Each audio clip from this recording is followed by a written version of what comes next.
Egypt, the gift of the Nile. In this Travelparkourist episode, we journey along the Nile to look at how this waterway shaped the history of not only Egypt, but the world itself.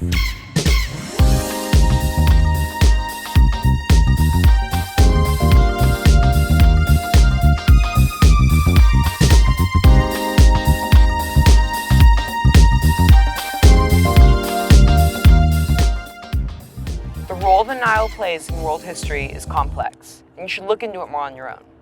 In this episode, we're looking at how this river impacted the lives of early Egyptians and why it is still an important part of modern Egypt today. Let's start with some basic facts. The Nile is one of the longest rivers in the world, covering a distance of over 4,000 miles. It begins its journey at Lake Victoria on the eastern edges of Central Africa. Formed through the convergence of many smaller rivers or tributaries, the Nile runs south to north, winding through savannas, cutting through the Sahara Desert until it fans out into the Nile Delta and meets the Mediterranean Sea. Throughout human history, major population centers have developed next to rivers. Our reliance on water has been a driving force in migration and the establishment of societies.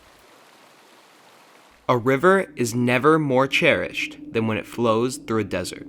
The Nile cuts a path across the vast Sahara, bringing precious water through a barren landscape and forming the foundation of one of the world's oldest civilizations. The impact of the Nile River on human history is rooted in the development of farming, economic, social, and political structures that allowed for the expansion of Egyptian society through organized development. Let's look at three major areas impacted by the Nile River. The first is farming. As the Egyptian population grew, the need for more food prompted the use of irrigation, moving water from the river to the farmland that began to develop along its banks.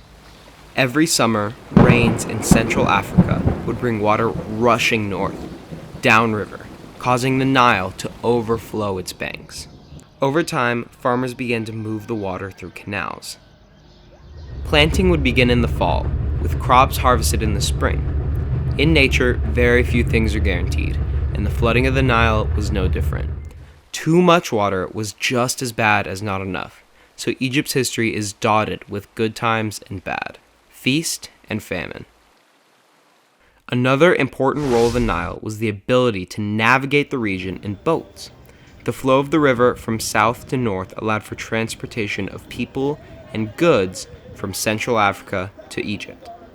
And the connection to the Mediterranean Sea provided access to Europe and the Middle East.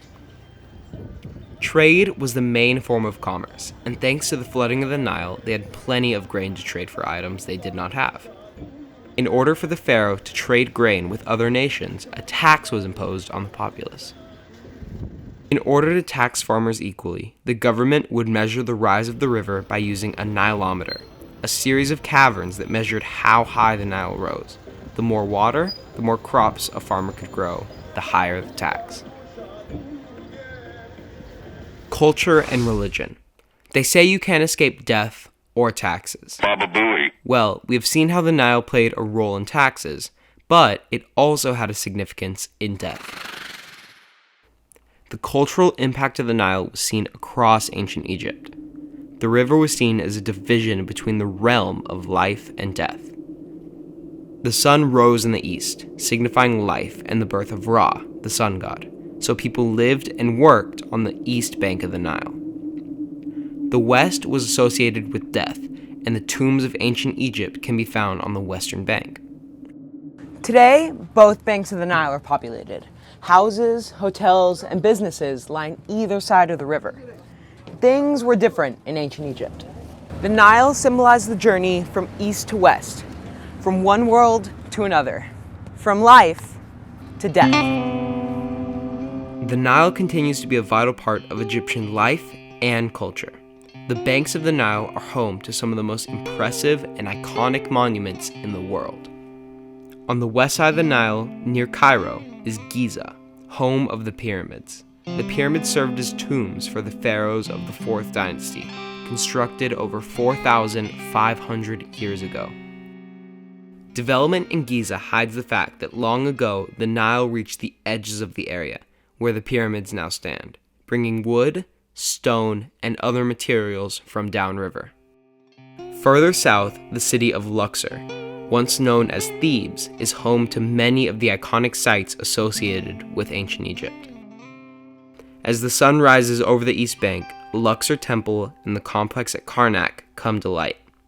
Both these temple complexes were built and then added to by subsequent pharaohs around 1400 BCE. Karnak is a massive temple complex, developed and added to over hundreds of years by over 30 pharaohs.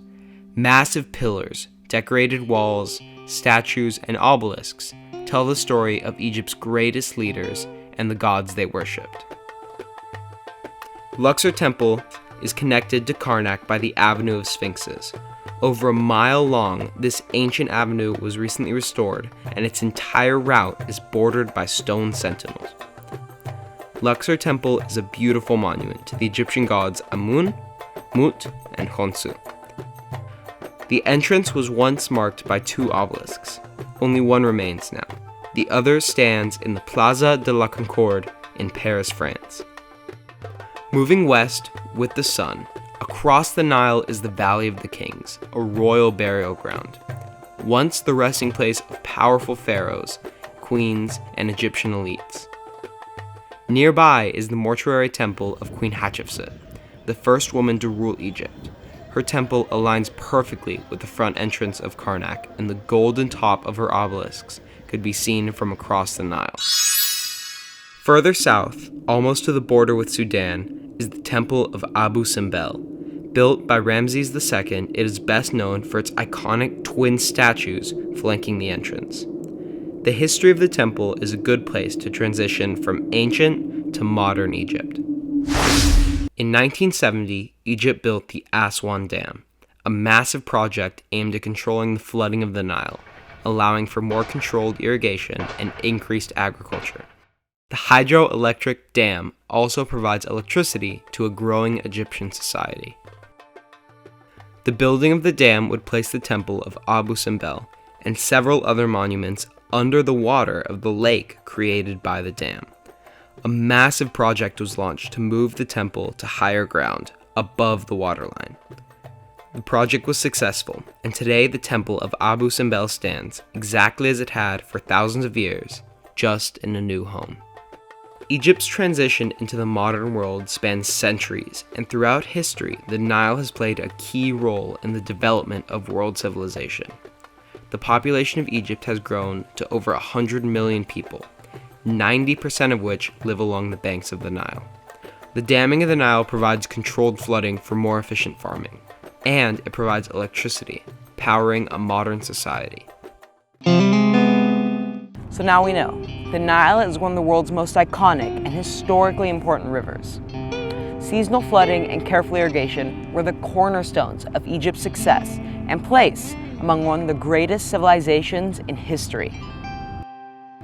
Egypt truly is the gift of the Nile. Thanks for coming along.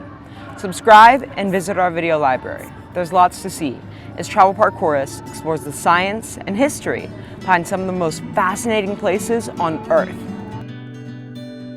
And it's alright by me if you prefer being quiet. I'm quite content watching the lashes dance above your eyelids. It's hard to take things in when you're engulfed in endless noise. I'm overjoyed to see the beauty I was blind to when I still mind for